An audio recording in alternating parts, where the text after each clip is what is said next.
Hello, everyone. I'm back with another poem from our selection. And yes, you can see this picture of the gentleman right behind me, and take a guess. Who do you think it is? Yeah, I'm sure many of you have answered yes, it is Bob Dylan. So immediately you know that we are moving on from one war lyric, that is The Gift of India by Sarojini Naidu, to another war lyric, that is John Brown by Bob Dylan. Just to let you know that it's good to follow the same genre here, the lyric, and the same theme. But when I call it a war lyric, it is mostly the anti-war sentiments that have been reflected by the poets in this, and that is what we need to keep in mind. Also, for you to remember that this anti-war song that was composed by Bob Dylan uh, around 1962 was never included in any of his official studio albums. While I was hunting to play the song for you, I didn't find it in any of the albums. And then I also found that this anti-war song is based on an Irish folk song, which was Mrs. McGrath. And it was also called My Son Ted and My Son John, numerous names, but it was based on the war between France and England. And here, that song told the story of a woman whose son enters the British Army and returns 7 years later with his having lost his legs, against the fight against Napoleon. So the general theme of the poems of the anti-war genre is based on the entire futility and the immense loss of life that we suffer because of war. So from the Napoleonic Wars, Bob Dylan has moved to the curse probably of the 20th century for American youth, that is the Vietnam War. Yes, so what I've done is I have actually requested two of my favorite musicians, very close to my heart, having worked with them for the last 5 years, to give their rendition, present their rendition of the song for you today, to start off. So, as you hear them sing, please do take out your text and number the stanzas. There are 12 stanzas. I'm not asking you to number the lines. And listen to the rendition of John Brown in their own inimitable style, Sushen and Aamir, for you. John Brown went off to war to fight on a foreign shore. His mama sure was proud of him. He stood straight and tall in his uniform and all. His mama's face broke out all in a grin. Oh son, you look so fine, I'm glad you're a son of mine. You make me proud to know you hold a gun. Do what the captain says, lots of medals you will get, and we'll put them on the wall when you come home. She got a letter once in a while, and her face broke into a smile as she showed them to the people from next door. She bragged about her son with his uniform and gun, and these things he called a good old-fashioned war. Oh, good old-fashioned war.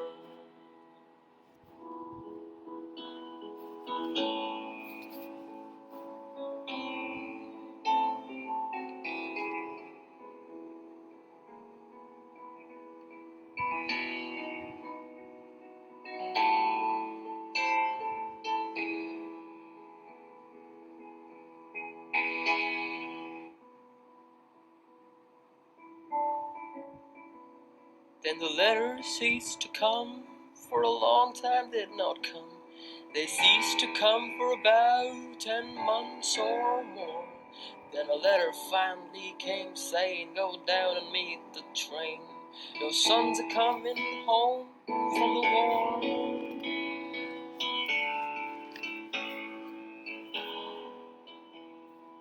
Don't you remember, Ma, when I went off to war? You thought it was the best thing I could do. I was on the battleground, you were home acting proud. You wasn't there, standing in my shoes.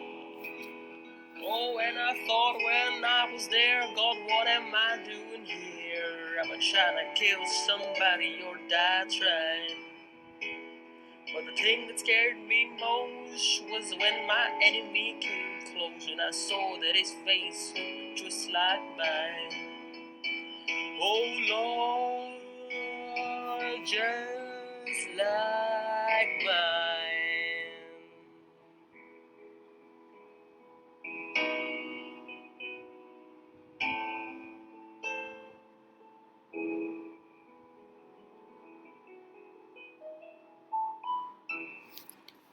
I do hope you put your hands together for Sushen and Aamir. That's a brilliant rendition, and Bob Dylan is not easy to sing. Right, a great job. All right, the most important sections of the poem has been sung to you. So let us now look at the poem in detail. Yes, uh, definitely what you need to write initially is an anti-war lyric.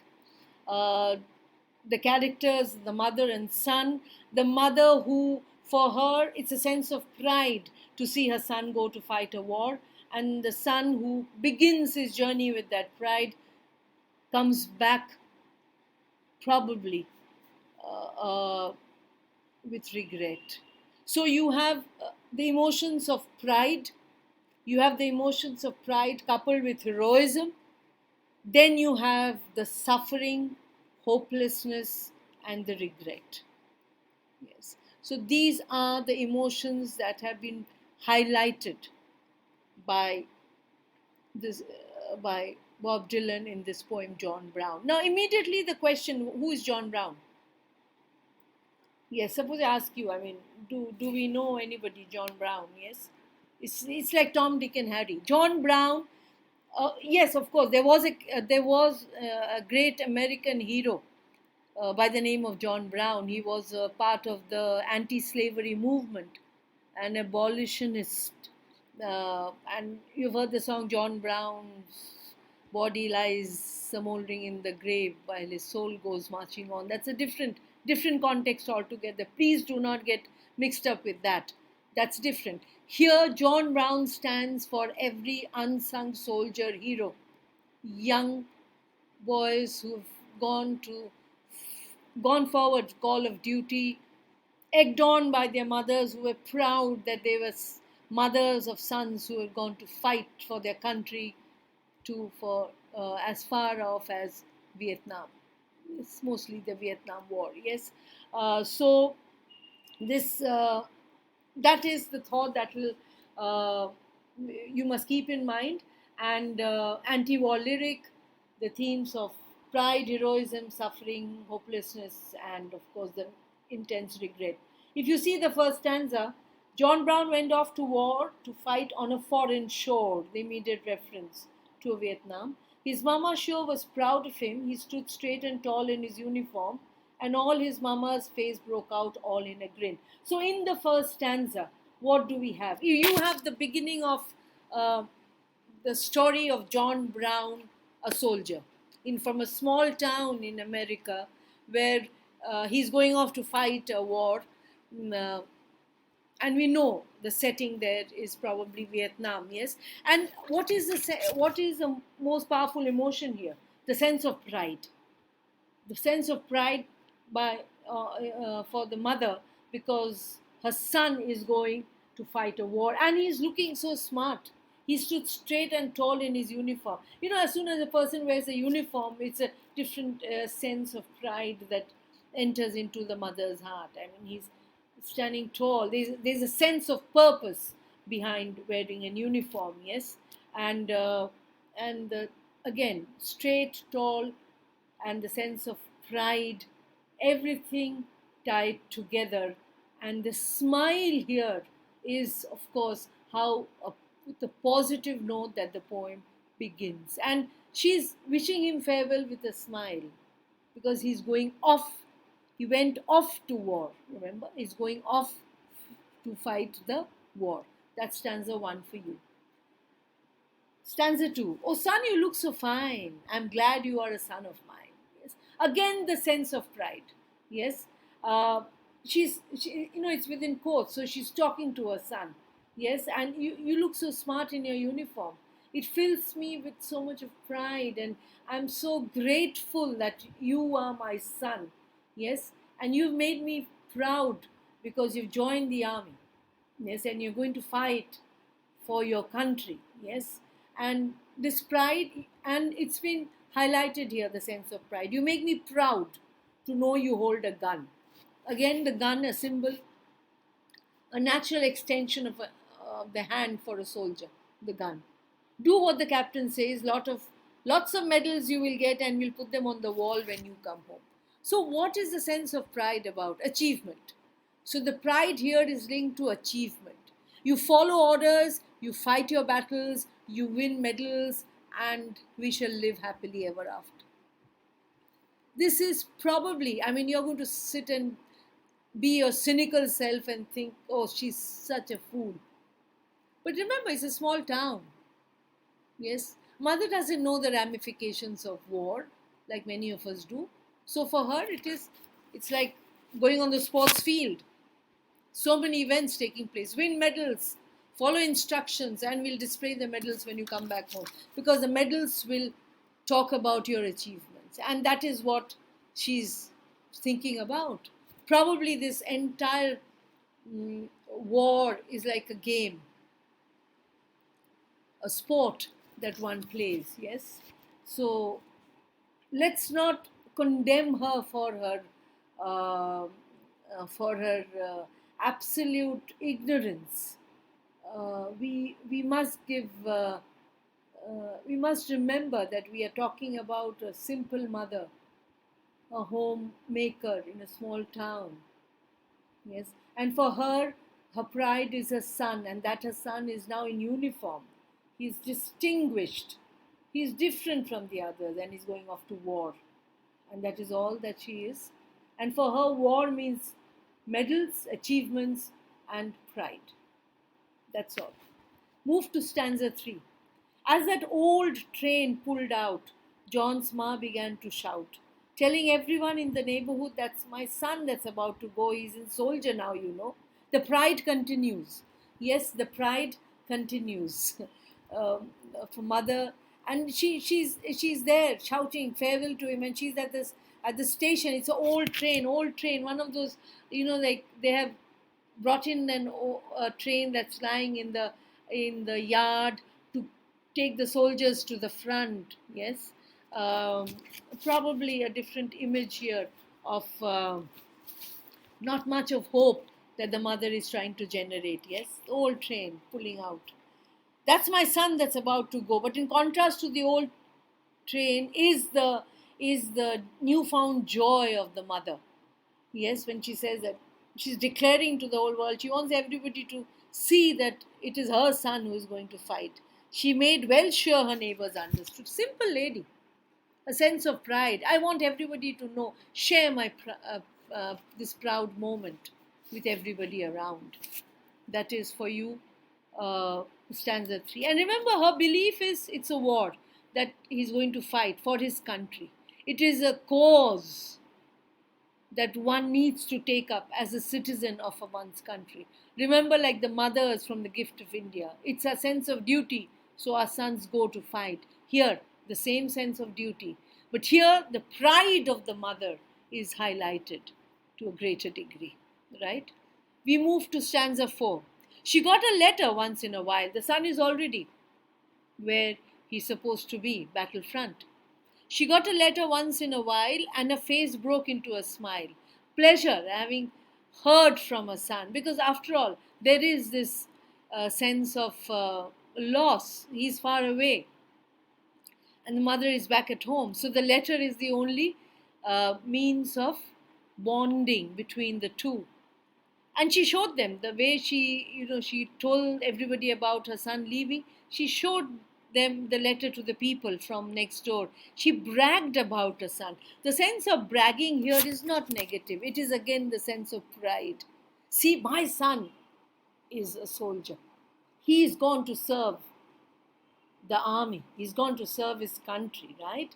And that sense of pride is what she's feeling. She's bragging about. She's talking about. She's sharing with everyone around. Uniform and gun, and these things you called a good old-fashioned war. And there is you see this whenever you find the repetition of a line. If you notice the stanza 4, a good old-fashioned war. See, we are not talking of nuclear war, uh, chemical warfare. No, we are talking a good old-fashioned war where soldiers wear a uniform, they take the gun, they go fight for their country.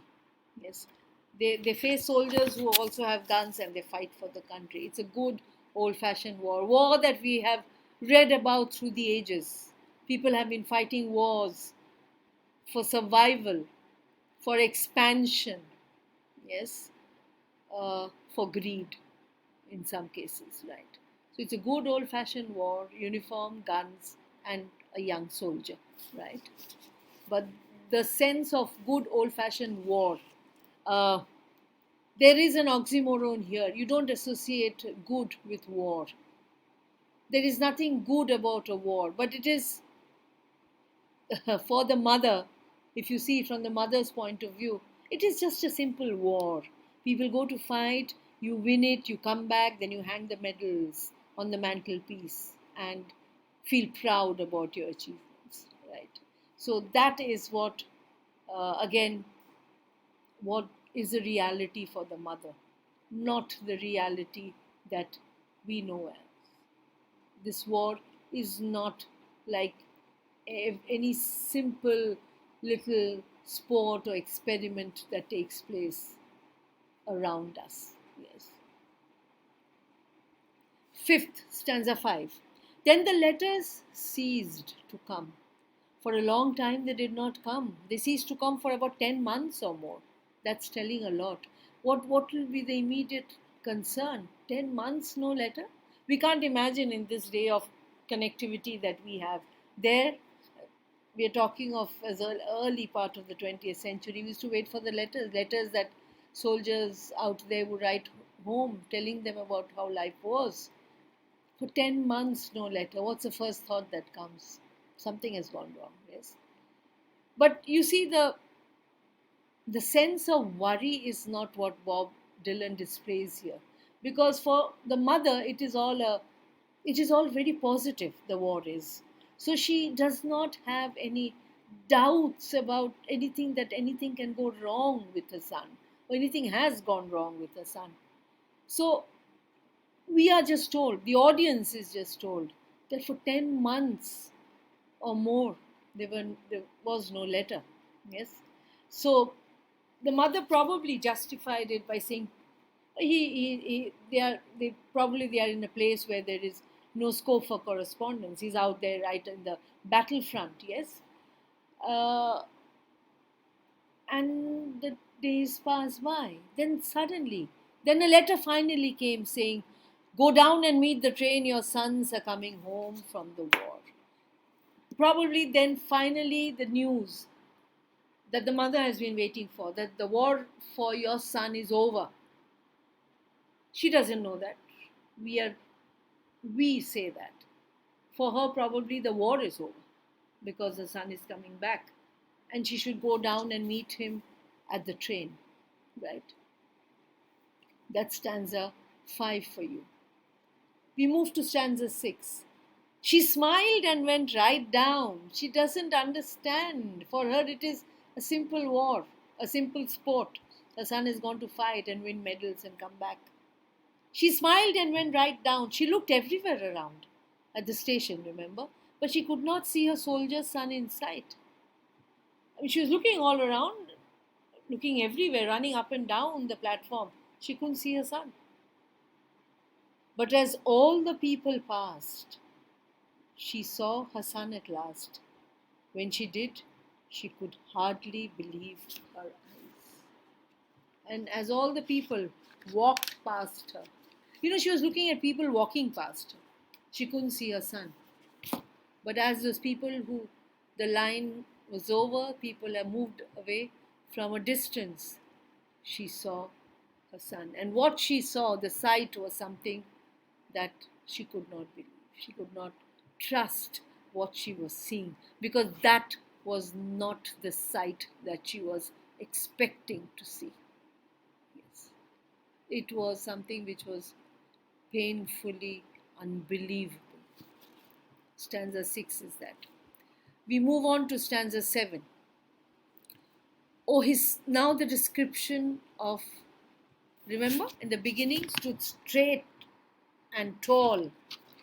In contrast to that, his face was all shot up. That's a contrast, straight and tall. His face was all shot up, and his hand was all blown off. And he wore a metal brace around his waist. He whispered kind of slow, in a voice she did not know, while she couldn't even recognize his face. Oh Lord, not even recognize his face. Probably it's too difficult a moment for her to tackle. We are given a description of a soldier who stood straight and proud in his uniform when he was uh, sent off for the battle by his proud mother. And he comes back a shadow of that soldier. Yes. Here, mark the 7th stanza, you have the very painful description where he's been shot. The wound all over his face. One of his hand was all blown off. Yes. Probably one of his hands, if not both, have been blown off. His hand, so one hand was blown off. And there was a metal brace. So this metal brace is to support him. So he has undergone so much of injury that probably he is unable to stand. We don't know anything about what has happened to the lower part of his body. The metal brace is holding him up. His face is scarred. His hand has been amputated. He's got a metal brace around his waist to support him. Probably he hobbles around. We don't know. Because he's so badly injured and his face is so mangled that he even cannot, his voice is very hoarse. Yes. It's a voice that has changed since what it was when he left. While she couldn't even recognize his face, oh Lord, not even recognize his face. Again, why is this a repetition? To drive in. The poet Bob Dylan is driving in the sense of utter, you can say, shock. It is something which was least unexpected by the mother. This was not the image of war and the image of a son that she was waiting for at the end of his journey back. This is not for what she was expecting to see once she had sent him off for this war. Yes. Face beyond recognition, a hand amputated, a brace holding him up, he can hardly walk. His voice, which has changed because of so much of probably the operations that have taken place, the injury that his vocal cords might have suffered. Yes, the horrific experience of war is reflected in every inch of this young soldier, John Brown.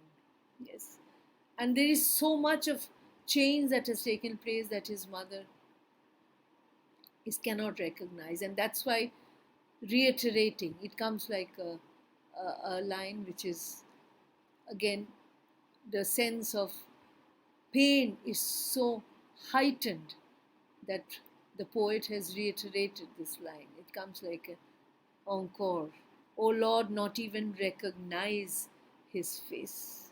I mean, this is probably the final uh, realization, uh, painful realization, what the mother had absolutely no inkling about. Yes, that she could not recognize. You hear lies the climax of this poem. Yes.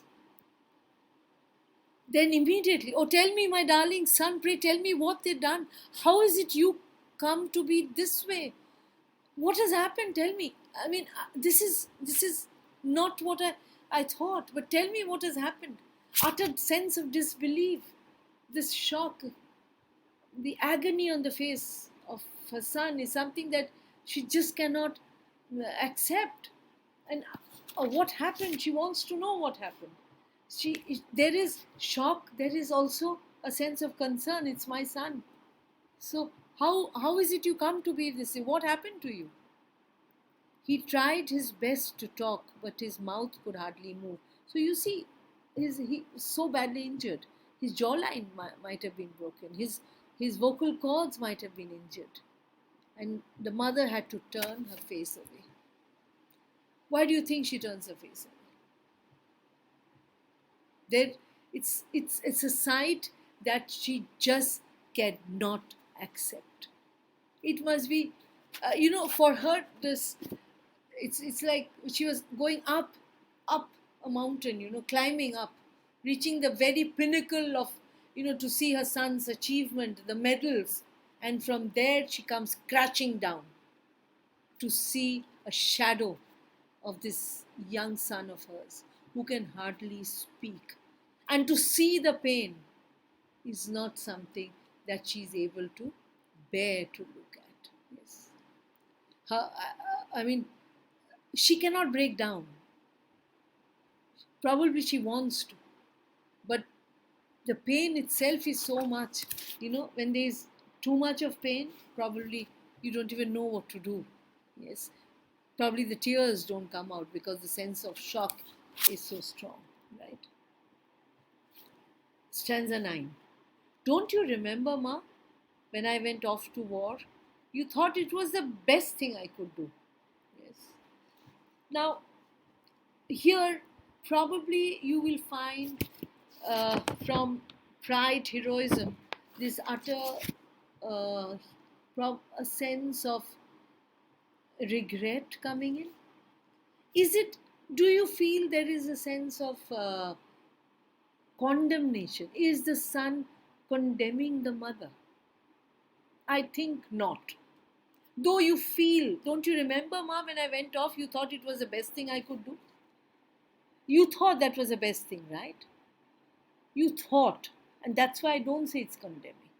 Because you didn't know the reality. Do you think if a mother knows the reality is like this, any mother would send the son to the war front? Not possible. So even though it appears that there's a tone of acquisition, I don't think it is. The acquisitive tone is not there because the mother really did not know. Remember when you sent off, did you really think? You thought that was the best thing. Go fight a war, win medals, follow what your captain says, and you will be so successful, right? But Ma, that is not the reality. You didn't know that. Yes. Not condemning, but telling her what the reality is. Everyone back home should know what happens to soldiers when they go to fight a war. Nothing happens to those left behind. Nothing happens to those who are planning the war. Everything is faced by those who are on the battlefront. They become scapegoats. They are puppets on the chain of our leaders and politicians who design wars. This is Bob Dylan's anti-war message. for readers. You thought it was the best thing I could do. I was on the battleground. You were home acting proud. You wasn't there standing in my shoes. It's a different story altogether when you are there on the battlefront, Ma. That's what he says. It is a very different story. You sit at home, back home, you're thinking about the pride, the bravery, the accolades that one will win. Yes, the how the country will be so proud of what you have done. But the soldier on the battlefield, yes, who actually is facing the horrors of war. It's something which nobody back home has any idea. So, this stanza here, stanza 9, is where the son is apprising the mother and breaking all illusions that she had about what a war is. In reality, it is something that has to be abhorred. It is something that has to be condemned. Yes, that is what Bob Dylan wants to highlight in this poem. So, for this lesson, I am going to stop with stanza 9. Okay, you have a gamut of emotions that I have spoken to you about. So, I would advise you to go through it, underline the images that have come, underline the emotions that have come, uh, and put down your thoughts till stanza 9, because we'll make a shift from here into some more stark realities in the next class. We'll complete it and then move on to the discussion of probable question and answers for your examination, right? And remember one thing before you close, do put your hands together for two of our musicians, Sushen and Aamir, for the beautiful rendition. Aamir singing, Sushen on the keyboard, for the beautiful rendition of John Brown by Bob Dylan. Thank you. Stay safe. Look after yourself.